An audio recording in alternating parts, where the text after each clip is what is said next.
Hello students, हम लोग यहाँ पर पढ़ रहे थे कॉन्करेंसी इन ट्राइंगल्स। मतलब हमने पढ़ा था median, altitude, perpendicular bisector, angle bisector. उसी लेक्चर को हम लोग थोड़ा सा आगे बढ़ा रहे हैं। आज उसका हम लोग सेकंड लेक्चर देख रहे हैं। ठीक है, राइट। बोर्ड पे आइएगा। इस टर्म से आप फैमिलियर होंगे, आइसोसेलेस ट्राइंगल। ठीक है, राइट। तो आइसोसेलेस ट्राइंगल कौन से होते हैं? The triangle in which two sides are equal. Triangle जिसके अंदर दो साइड्स इक्वल होते हैं उसको हम लोग क्या बोलते हैं? Isosceles triangle. कौन सी दो साइड्स? एनी टू साइड्स, कोई से भी टू साइड्स हो सकती है। ठीक है, तो हम उसको आइसोसेलेस ट्राइंगल बोलेंगे। ठीक है, सपोज ये ट्राइंगल एबीसी है, राइट। ये दोनों साइड्स आपस में इक्वल हैं, मतलब ये 5 सेंटीमीटर, ये 5 सेंटीमीटर, आइसोसेलेस ट्राइंगल। ठीक है, पता चला ट्राइंगल ए बी सी, ये वाली साइड इसके इक्वल है, आइसोसेलेस ट्राइंगल। ठीक है, ट्राइंगल ए बी सी, पता चला ये वाली साइड इसकी इक्वल है, isosceles triangle. Triangle in which any two sides are equal, कोई सी भी दो साइड्स इक्वल हो उनको हम लोग क्या बोलेंगे? Isosceles triangle. ठीक है, आइसोसेलेस ट्राइंगल में एक और प्रॉपर्टी होती है, angles opposite to equal sides of a triangle are also equal. मतलब ये वाली साइड इसकी इक्वल है, तो इसके अपोजिट में कौन सा एंगल है? Angle B. इसके अपोजिट में कौन सा एंगल है? एंगल सी अपोजिट में। समझ रहे ना? ये साइड ये रही, तो ए और बी वर्टेक्स के साथ आ रहे हैं सी, तो यहां पर जो एंगल है इसके अपोजिट में है, इसके अपोजिट में एंगल बी। तो यहां पर A B equals to A C है, तो एंगल बी इक्वल्स टू क्या होगा? Angle C. इधर आते हैं, यहां पर A B equals to B C है, तो इसके अपोजिट में कौन सा एंगल है? Angle C. बी सी के अपोजिट में कौन सा एंगल है? Angle A. तो ये आपस में क्या होंगे? इक्वल। तो angles opposite to equal sides of a triangle are also equal. ठीक है, ये सब पढ़ा हुआ है आपने। ओके, जैसे इधर ए सी इक्वल्स टू बी सी है, तो यहां पर ए सी के अपोजिट में कौन सा एंगल है? Angle B. बी सी के अपोजिट में कौन सा एंगल है? Angle A. तो ये थोड़ा सा मैंने इंट्रोडक्शन दिया आइसोसेलेस ट्राइंगल। ठीक है, चलो पॉज करके लिख लो। देखो, लिखने में कंजूसी नहीं करें, लिखें। ठीक है, ये कॉन्सेप्ट्स हैं जो आपको क्लियर करेंगे आगे कई क्वेश्चंस, तो इसलिए पॉज करके लिखते जाइएगा। चलिए भाई, ओके। अब हम बात कर रहे थे आइसोसेलेस ट्राइंगल की। चार टर्म हमने पिछली क्लास में पढ़े। कौन से चार टर्म? मीडियन, ठीक है, right, altitude, angle bisector and perpendicular bisector, right. अब इसका आइसोसेलेस ट्राइंगल के साथ क्या कनेक्शन है वो आप देखिएगा, ध्यान से देखिएगा। मैंने यहां पर ये आइसोसेलेस ट्राइंगल लिया। In this isosceles triangle A B equals to A C, A B और ए सी आपस में इक्वल हैं। ठीक है, दो साइड्स इक्वल नहीं। कौन सी दो sides? A B and A C, A B and A C. और ये दोनों इक्वल साइड्स का कॉमन पॉइंट, कॉमन पॉइंट कौन सा हो गया? ए। या मैं बोलूं कॉमन वर्टेक्स क्या हो गया? ए। ए बी ए सी, तो कॉमन वर्टेक्स क्या हो गया? ए। यहां से मैंने एक ऑल्टीट्यूड ड्रॉ किया। क्या ड्रॉ किया? ऑल्टीट्यूड। पास में आ गई? ठीक है, राइट। अब सुनना ध्यान से। तो ये हमने एडी क्या ड्रॉ किया, ऑल्टीट्यूड ड्रॉ किया। ऑल्टीट्यूड मतलब जो लाइन वर्टेक्स से शुरू हो रही है अपोजिट साइड पे 90 डिग्री, ठीक है।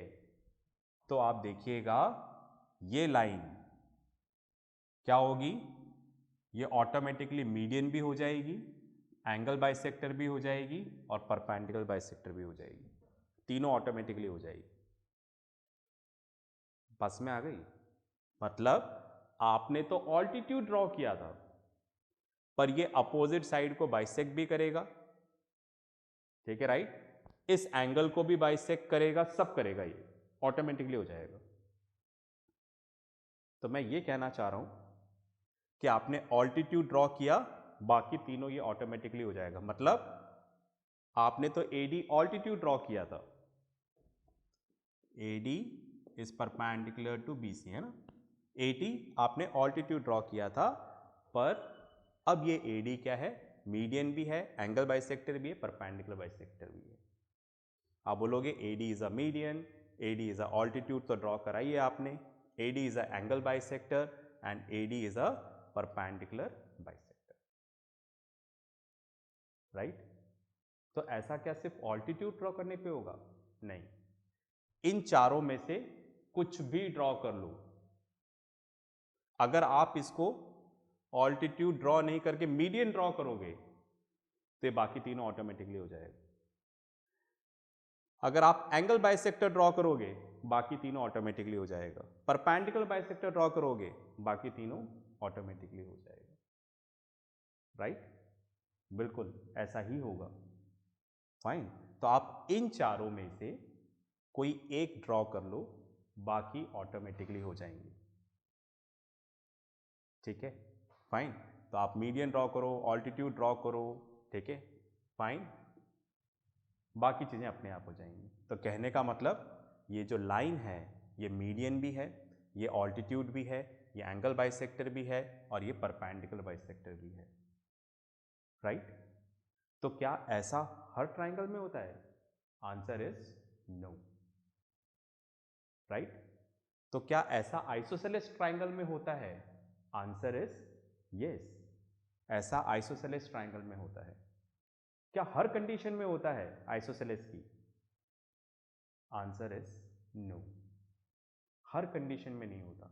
हर कंडीशन में मतलब जैसे हमने पहली कंडीशन ली, पहली कंडीशन क्या ली हमने, राइट, केस 1 मान लिया, फर्स्ट कंडीशन ली हमने, यहां पर क्या किया था, इक्वल साइड्स, ठीक है, ए बी इक्वल्स टू ए सी, इसका जो कॉमन वर्टेक्स है, इस कॉमन वर्टेक्स से जो कि ए है, यहां से हमने ड्रॉ किया था। तो सिर्फ इसी कंडीशन में होगा ये। कोई दूसरी कंडीशन ले तो दूसरी कंडीशन कैसी, मतलब देखिएगा, तो ले लेते हैं केस 2।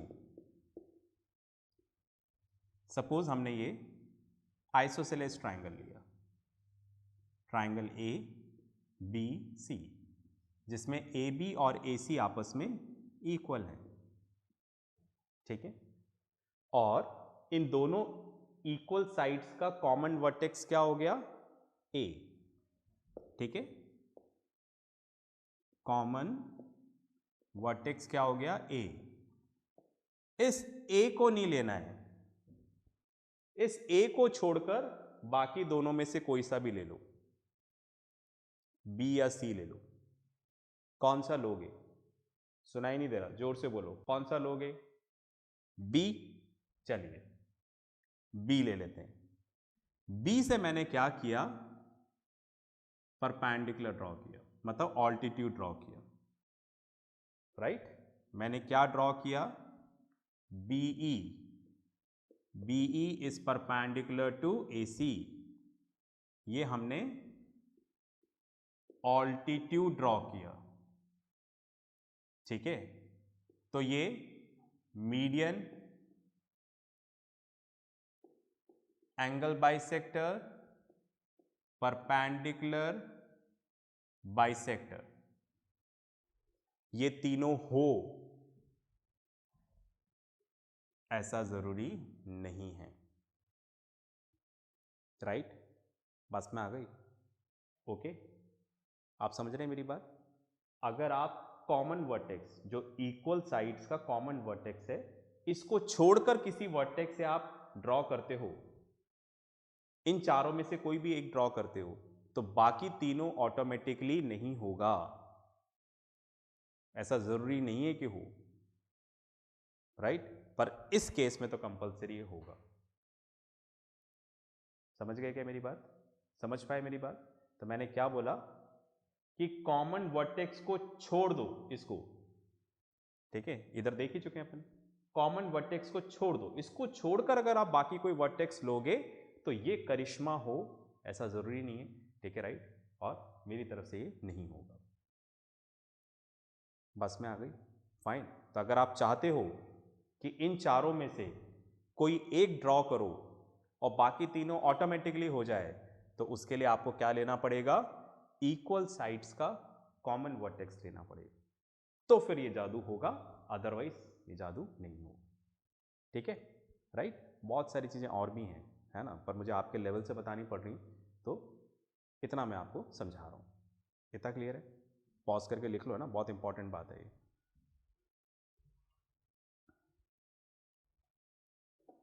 चलिए भाई, आपने लिख लिया होगा और ये बात आपको समझ में आ गई होगी।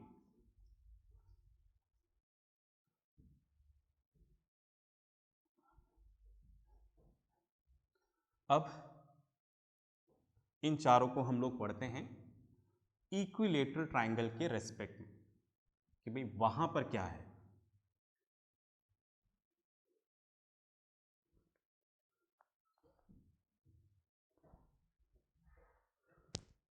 चलिए, अब हमने लिया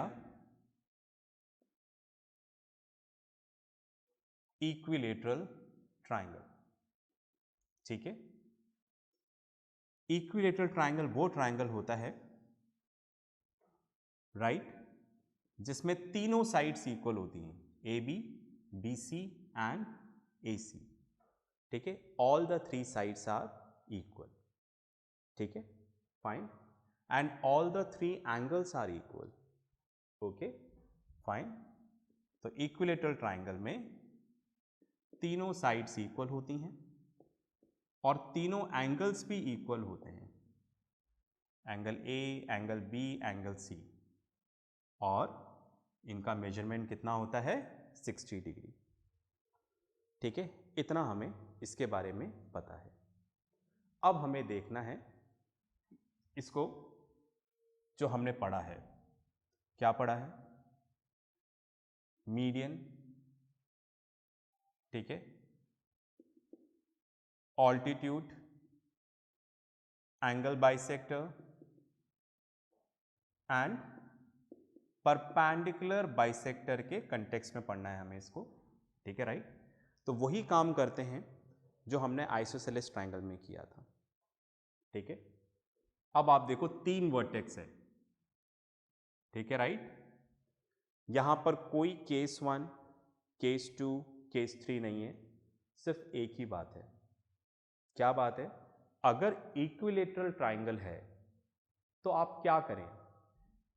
ए बी सी तीन वर्टेक्स है, कोई सा भी चूज कर लो, कोई रिस्ट्रिक्शन नहीं है, कोई सा भी चूज कर लो आप, एनी वर्टेक्स, ठीक है, राइट। तो हमने चूज किया वर्टेक्स ए, यहां से हमने एक परपेंडिकुलर डाल दिया एडी, मतलब ऑल्टीट्यूड बनाया मैंने, राइट। तो यही ऑल्टीट्यूड ऑटोमेटिकली क्या हो जाएगा? मीडियन, ऑल्टीट्यूड तो है ही सही, angle bisector and perpendicular bisector. कहने का मतलब आप कोई सा भी एक बना दो, बाकी ये ऑटोमेटिकली हो जाएगा। पास में आ गई? मतलब ये एक ही लाइन एडी, ये ऑल्टीट्यूड भी है, ये मीडियन भी है, ये एंगल बाइसेक्टर भी है, ये परपेंडिकुलर बाइसेक्टर भी है। पास में आ गई? ये चारों हैं, ओके। ऐसा कहाँ होता है? ऐसा इक्विलेटरल ट्रायंगल में होता है, ठीक है। तो इक्विलेटरल ट्रायंगल में ये जो सिंगल लाइन है वही ये चारों होगी, अब आप मेरे से पूछोगे क्या हर वर्टेक्स से होगी? यस, आप वर्टेक्स कोई सा भी चूज कर लो, कोई रेस्ट्रिक्शन नहीं है। आप ए चूज करो, बी चूज करो या सी, हर केस में क्या होगा, ये चारों आपस में क्या होंगे, इक्वल होंगे। ठीक है, फाइन, ओके। अगर पता चला ये ट्राइंगल ए बी सी है और मैंने वर्टेक्स बी चूज किया, इक्विलेटर ट्राइंगल है, तो भी वही होगा, राइट। अगर पता चला मैंने वर्टेक्स सी चूज किया, तो भी वही होगा। मतलब ये लाइन क्या होगी, median, altitude, angle bisector and perpendicular bisector. ठीक है, तो आइसोसेलेस ट्राइंगल में तो ध्यान रखना है, इक्विलेटर ट्राइंगल में कोई ध्यान नहीं रखना, सारी साइड्स इक्वल है। पास में आ गई? तो आप कोई सा भी वर्टेक्स ले लो और वहां से इन चारों में से कोई एक ड्रॉ कर लो, बाकी तीनों ऑटोमेटिकली हो जाएगा। ठीक है, तो this line will be angle bisector, this same line is a perpendicular bisector, altitude and median. बात समझ में आ रही है? ठीक है, करो भाई, पॉज करके लिखो। ठीक है, अच्छी अच्छी बातें हैं, हमें जानना जरूरी है। ओके, तो दैट मीन्स जो ये लाइन है, ठीक है, ए बी सी, तो हमने तो परपेंडिकुलर ड्रॉ किया, पर ये सब कुछ होगा, बाइसेक्ट भी करेगा, एंगल को भी बाइसेक्ट करेगा, सब कुछ करेगा। ठीक है, तीनों लाइन, एक नहीं तीनों। ठीक है, राइट, फाइन। और ये तीनों एक ही पॉइंट से पास होंगे, वो पॉइंट क्या होगा, ओ। समझ गए ना? मतलब यहां पर A D, BE and C F, ये तीनों, ये परपेंडिकुलर बाइसेक्टर भी है, एंगल बाइसेक्टर भी है, ऑल्टीट्यूड भी है और मीडियन भी है, ये तीनों। और ये तीनों एक ही पॉइंट से पास हो रही हैं। तो ये जो पॉइंट ओ है, राइट, ये क्या है, ये सेंट्रॉइड भी है, ये ऑर्थो सेंटर भी है, ये इन सेंटर भी है और ये सरकम सेंटर भी है, ये पॉइंट। ठीक है, ये जो पॉइंट है जहां पर तीनों मिल रहे हैं, ठीक है, फाइन, इसको हम सेंट्रॉइड बोलेंगे। क्यों बोलेंगे? क्योंकि मीडियन है। पर सेम लाइन क्या है, ऑल्टीट्यूड है, तो इसी पॉइंट को क्या बोल देंगे, ऑर्थो सेंटर। क्यों? क्योंकि तीनों ऑल्टीट्यूड जहां पर मिलते हैं उसको हम क्या बोलते हैं, ऑर्थो सेंटर। ठीक है, यही क्या है, इन सेंटर भी है। क्यों? क्योंकि ये तीनों एंगल बाइसेक्टर भी हैं। और यही पॉइंट सरकम सेंटर भी है। क्यों? क्योंकि ये तीनों क्या है, परपेंडिकुलर बाइसेक्टर भी हैं। तो ये जो पॉइंट है, ठीक है, इसको हम centroid, orthocentre, incentre and circumcentre बोल सकते हैं। ऐसा कहां होगा, इक्विलेटरल ट्राइंगल में होगा, और आइसोसेलेस ट्राइंगल की फर्स्ट कंडीशन। ठीक है, पॉज करके लिखें। चलिए भाई, तो यहां तक का डिस्कशन पूरा। अब class 9th mathematics chapter circle का एक क्वेश्चन करेंगे। ठीक है, जो इसी के कॉन्सेप्ट्स पे बेस्ड है। ठीक है, फाइन, वो मैं समझाऊंगा आपको, देखिएगा। तो ये एक्सरसाइज 10.4 है। ठीक है, अगर आपके पास नहीं है तो आप नेट से पीडीएफ में ले सकते हैं, सर्कल चैप्टर का एक्सरसाइज 10.4। ठीक है, question number 6, a circular park of radius 20 metre is situated in a colony. ठीक है, ये सर्कुलर पार्क है। ठीक है, रेडियस 20 मीटर है इसका रेडियस। आगे पढ़ते हैं। 3 boys, Ankur, Sayyed and David, are sitting at equal distance on its boundary. ठीक है, अंकुर,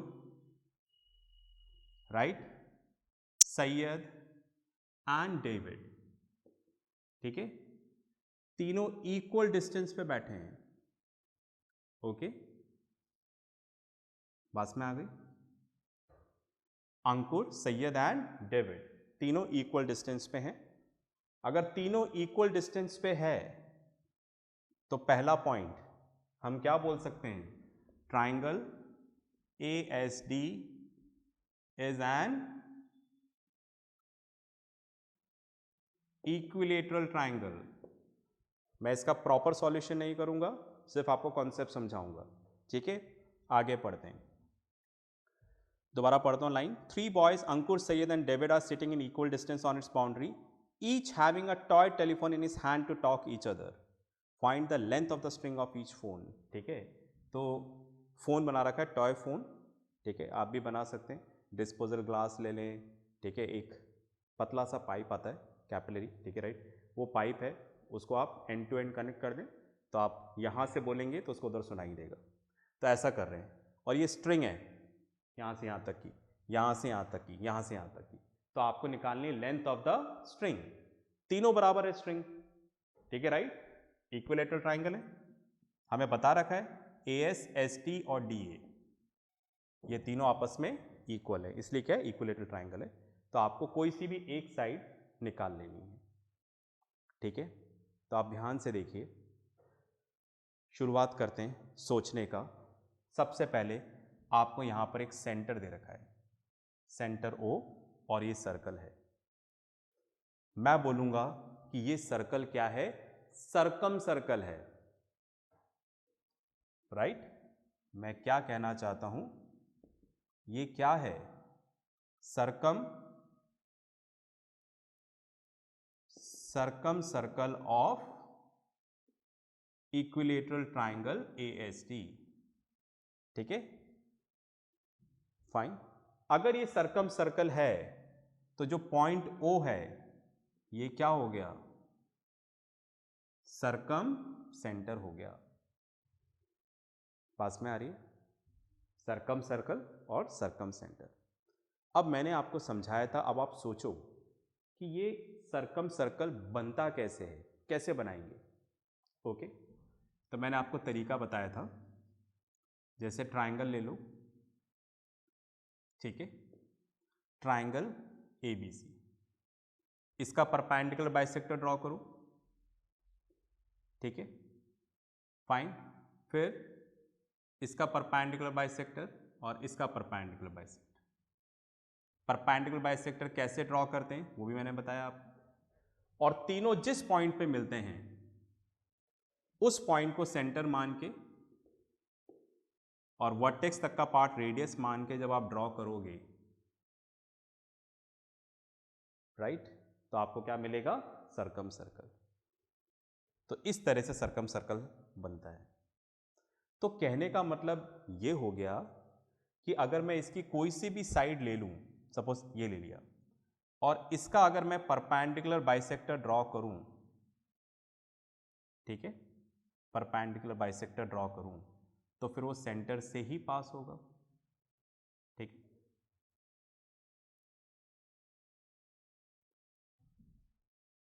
कॉन्सेप्ट, क्योंकि ये सर्कम सर्कल ही तो दे रखा है, ओके, और ये सर्कम सेंटर दे रखा है, तो दैट मीन्स अगर मैं किसी भी साइड का परपेंडिकुलर बाइसेक्टर ड्रॉ कर दूंगा तो कहां से पास होगा, सेंटर से ही तो पास होगा।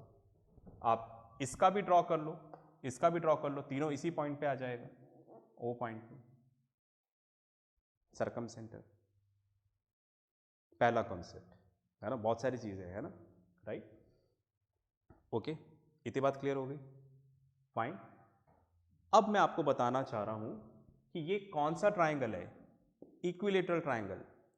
इक्विलेटरल ट्राइंगल में क्या होता है, ये परपेंडिकुलर बाइसेक्टर बनाया आपने, एक ही लाइन परपेंडिकुलर बाइसेक्टर होती है, ऑल्टीट्यूड होती है, मीडियन होती है, एंगल बाइसेक्टर भी होती है, एक ही लाइन, ठीक है। तो उसका मतलब हम इसको कनेक्ट कर सकते हैं इससे, AD, ठीक है, बात में आ रही, AD।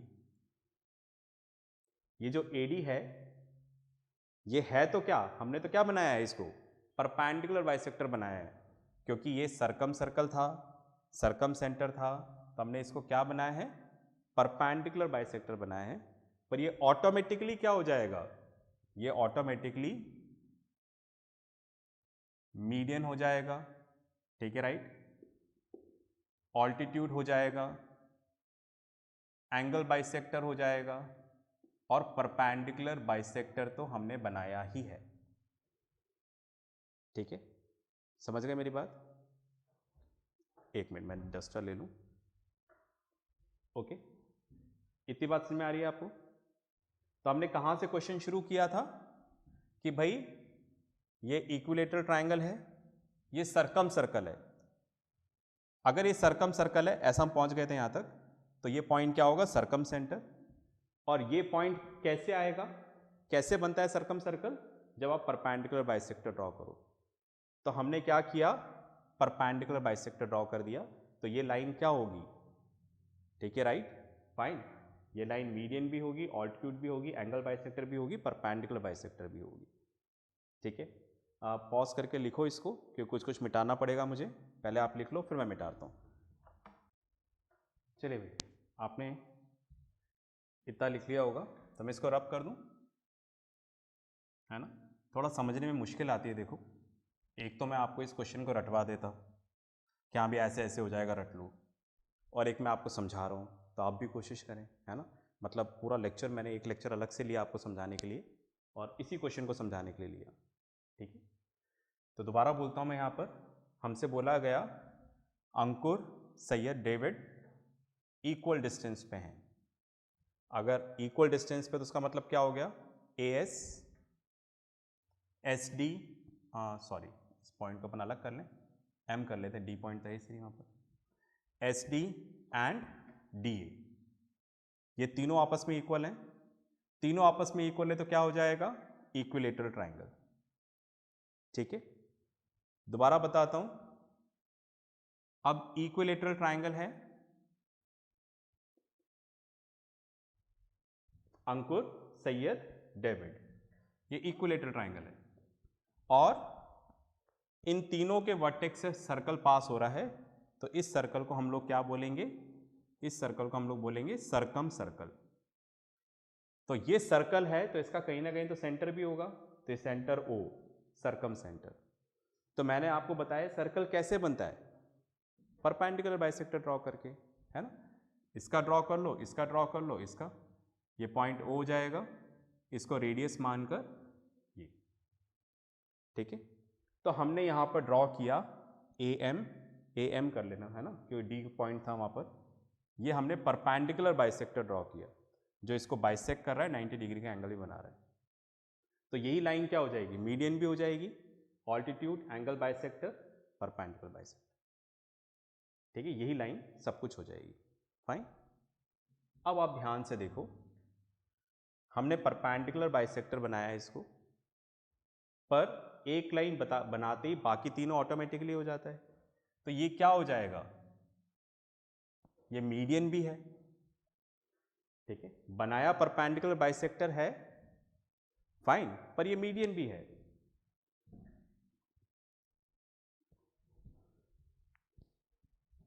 तो हमने इसको बनाया था AM is the perpendicular bisector of side SD, जो O से पास हो गई सरी। तो इन equilateral triangle angle bisector, perpendicular bisector, median and angle bisector represented by same line segment, ठीक है। ये चारों, ठीक है राइट, एक ही लाइन सेगमेंट से क्या होगा? रिप्रेजेंट होगा, है ना? अच्छा, ऊपर लिख दिया था मैंने, ठीक है। मतलब यही लाइन मीडियन भी है, एंगल बाइसेक्टर भी है, परपेंडिकुलर बाइसेक्टर भी है। बाकी सब छोड़कर अब इस पे ध्यान देखते हैं, that is AM is a median, इस पे फोकस करें। तो AM एक तरह से क्या हो गया? मीडियन। ड्रॉ तो परपेंडिकुलर बाइसेक्टर किया था, पर क्या हो गया, मीडियन। क्यों, इक्विलेटरल ट्राइंगल में एक ही लाइन सब कुछ होती है। ठीक है, चलिए इसको लिख लें आप। ओके, तो अब हम यहां तक पहुंच गए हैं कि ये मीडियन हो गया है। ओके, डायग्राम बड़ा है तो लिखने की जगह छोटी है। तो आप देखिएगा, अगर ए एम मीडियन है तो ये जो ओ पॉइंट है जो कि सरकम सेंटर था, ओ पॉइंट वो क्या हो जाएगा, सेंट्रॉइड। तो therefore point O is a centroid. ये पॉइंट क्या हो गया, सेंट्रॉइड हो गया, क्योंकि ये मीडियन है। तो यही पॉइंट क्या है, ऑर्थो सेंटर भी है, इन सेंटर भी है, पर हमें उससे मतलब नहीं है, हम मीडियन के रिस्पेक्ट में पढ़ना चाह रहे हैं। तो ये पॉइंट क्या हो गया, सेंट्रॉइड। और हमें पता है सेंट्रॉइड क्या करता है, 2:1 के रेशियो में डिवाइड कर देता है इसको। And we know that centroid divides the median in the ratio of 2:1, that is AO equals to OM equals to 2:1, 2:1 के रेशियो में डिवाइड कर देते हैं। ठीक है, तो कोई चीज रेशियो में दे रखी होती है तो हम उसको ऐसे लिख देते हैं, late AO equals to 2x and OM equals to 1x। ठीक है, अच्छा अब आप देखिएगा, ऐसा लिख सकते हैं क्या, AM equals to AO plus OM, ऐसा लिख सकते हैं ना, AO प्लस OM। ओके, तो AM इक्वल्स टू कितना हो जाएगा, AO कितना है 2x, OM कितना है 1x, दैट इज 3x। तो AM इक्वल्स टू कितना हो गया, 3x। ठीक है, इतनी बात में आ रही है। चलिए पॉज करके लिखें, फिर अपन आगे चलते हैं। चलो अब आप देखो, अब हमें यह देखना है, हमें एक चीज क्वेश्चन में गिवन है। क्या गिवन है हमें, क्वेश्चन में हमें दे रखा है, देखो पढ़ता हूं मैं, a circular park of radius 20 metre is situated in a colony. ये जो हमने सर्कल ड्रॉ किया है इसका रेडियस कितना है, 20 मीटर्स। ठीक है, राइट।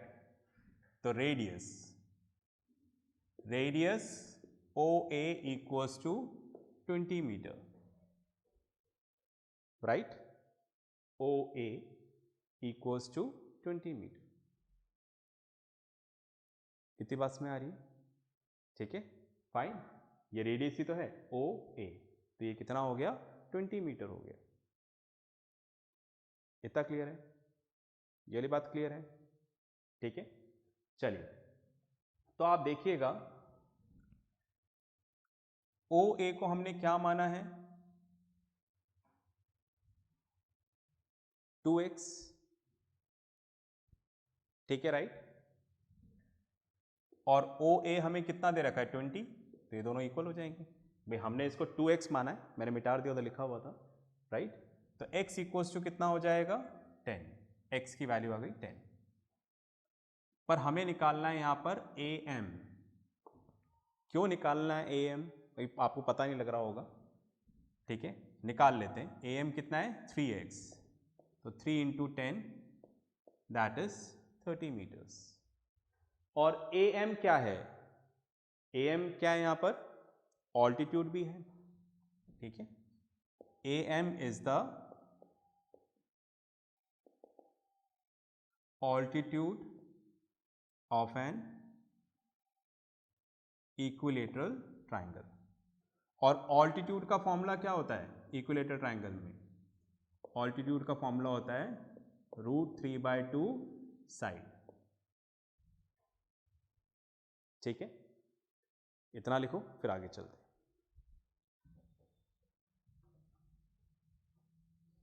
आप समझ गए ना, बिकॉज am क्या है, मीडियन भी है, परपेंडिकुलर बाइसेक्टर भी है, एंगल बाइसेक्टर भी है, ऑल्टीट्यूड भी है। तो इस बार मैंने ऑल्टीट्यूड ले लिया। ठीक है, अब देखो ऑल्टीट्यूड का फॉर्मूला ये रहा, ऑल्टीट्यूड हमने ऑलरेडी निकाल लिया। ऑल्टीट्यूड कितना आ रहा है? 30। ठीक है, मैं इसको रब कर देता हूँ।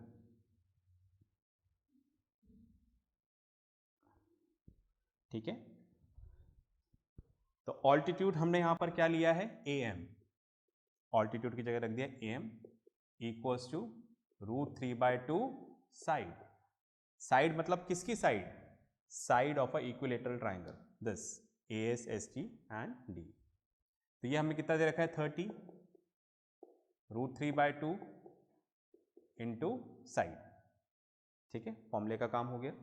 ये इधर मल्टीप्लाई होगा, इधर आके डिवाइड होगा। 30 into 2 upon √3 equals to side. √3 नीचे छोड़ते नहीं हैं हम लोग। ठीक है, इसको रब कर देते हैं। तो इसको रैशनलाइजेशन कर लेते हैं। पॉलिनोमियल से पढ़ा है ना रैशनलाइजेशन। ठीक है, 30 इंटू 2 ऊपर नीचे हमने किससे मल्टीप्लाई कर दिया है? √3। ठीक है, तो क्या हो जाएगा? मीटर्स। फाइन। तो 30 इंटू 2 इंटू √3 और नीचे क्या हो जाएगा? √3 इंटू √3 3, 3 इंटू 10 30। तो कितना आ जाएगा? 20 √3 मीटर्स। साइड, साइड मतलब ये AS ST DA, ये कितना आ गया? 20 √3 मीटर। और ये क्या है यहाँ पर? AS, ये है वो जो फ़ोन था ना, टॉय फ़ोन, उसकी स्ट्रिंग है, जो आपने पाइप फिट किया था टॉय टेलीफोन बनाने के लिए, उसकी स्ट्रिंग है। AS ST DA तीनों आपस में इक्वल है, तो स्ट्रिंग की लेंथ कितनी हो जाएगी? 20 √3 मीटर्स। मैंने आपको प्रॉपरली नहीं बताकर हिंट दिया है, पूरा हिंट तो क्या है, सॉल्यूशन ही बता दिया, पर प्रेजेंटेशन आपको करना है जो किसके पर बेस्ड होगा? कॉन्सेप्ट्स जो मैंने आपको समझाए, है ना। एक बार लिखना पड़ेगा आपको, लिखोगे तो अपने आप कनेक्ट हो जाएगा। सिर्फ मेरे जो मैं जो बोल रहा हूँ उसको सुनने से सब कुछ क्लियर नहीं होता, है ना। आपको उसकी प्रैक्टिस भी करनी पड़ती है। तो एक अच्छा टॉपिक है, अच्छा कॉन्सेप्ट है ना। चलो इसको लिखो, फिर अपन आगे बात करते हैं। चलिए भाई, आपने लिख लिया होगा।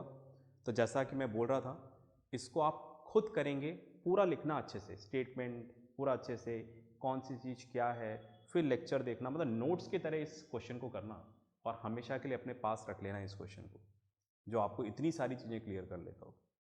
ठीक है ना, तो ही आपको क्लियर होगा।